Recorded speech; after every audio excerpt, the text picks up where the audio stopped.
না, রিলস টাকা ইনকাম করা সম্ভব না, রিলসের আর্নিং বন্ধ হয়ে গেছে বা নাই বললেই চলে। এখন তাহলে আমরা কোন ধরনের কন্টেন্ট নিয়ে কাজ করব? রিলসে এঙ্গেজমেন্ট আর রিচ অনেক বেশি হয়। ফেসবুকে কিন্তু সবাই রিলস ভিডিওই বেশি বেশি আপলোড দিত, যার কারণে কিন্তু রিলস থেকে প্রচুর পরিমাণে ইনকাম হতো। এখন কিন্তু সেটা একদম নাই বললেই চলে। তাহলে এখন কোন ধরনের কন্টেন্ট নিয়ে আপনারা, চলুন জেনে নেওয়া যাক কোন ধরনের কন্টেন্ট নিয়ে কাজ করব। রিলসে এঙ্গেজমেন্ট আর রিচ অনেক বেশি হলেও ফেসবুকে রিলসের অ্যাড থেকে যথেষ্ট পরিমাণ রেভিনিউ বা টাকা জেনারেট করতে পারছিল না ফেসবুক। এই কারণেই ফেসবুক আর ইনস্টাগ্রাম দুই জায়গাতেই অ্যাডস অন রিলসের বোনাস প্রোগ্রাম থেকে যেটা বেসিক্যালি বেশি টাকা আসতো সেই প্রোগ্রামটা থামিয়ে দিয়েছে বা পজ করে দিয়েছে।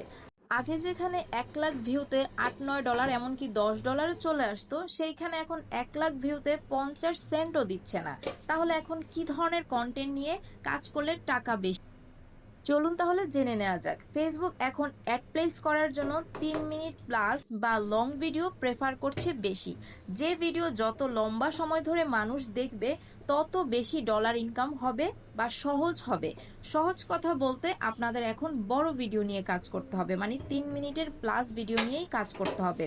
রিলস ভিডিও নিয়েও কাজ করবেন, এমন না যে রিলস ভিডিও দেওয়া বন্ধ করে দিবেন। রিলস ভিডিও নিয়ে কাজ করলে আপনার রিচ এঙ্গেজমেন্টটা ভালো থাকবে, ফলোয়ার গেইন হবে। কিন্তু ইনকাম যদি বেশি করতে চান তাহলে অবশ্যই আপনাকে বড় ভিডিও বা লং ভিডিও নিয়ে কাজ করতে হবে। এখন বলবো কোন ক্যাটাগরির ভিডিওগুলা নিয়ে বেশি আপনি কাজ করতে পারেন বা ফেসবুক আপনাকে প্রেফার করছে। মানুষের জীবনে কাজে আসবে এই রকম ভিডিও নিয়ে কিন্তু আপনি কাজ করতে পারেন, যেমন হেলথ, টেকনোলজি, ইনফরমেটিভ, এডুকেশনাল যে ভিডিওগুলো আছে সেগুলো নিয়ে আপনি লং ভিডিও বানাতে পারেন, আর ওই ভিডিওগুলোর মাধ্যমে কিন্তু আপনার বেশি ইনকাম হবে। আমি আপনাদেরকে আগেও বলেছি, ফেসবুক প্ল্যাটফর্মে যদি কাজ করতে চান অবশ্যই কিন্তু আপনার ক্রিয়েটিভ হতে হবে এবং আপনার কন্টেন্টগুলো কোয়ালিটিফুল হতে হবে। আর এখন যেহেতু রিলস ভিডিওর সময় শেষ বললেই চলে, মানে ওই ধরনের ছাপড়ি মার্কা ভিডিও আপলোড দিয়ে কিন্তু আপনি এখন অনেক ইনকামের আশা করতে পারেন না।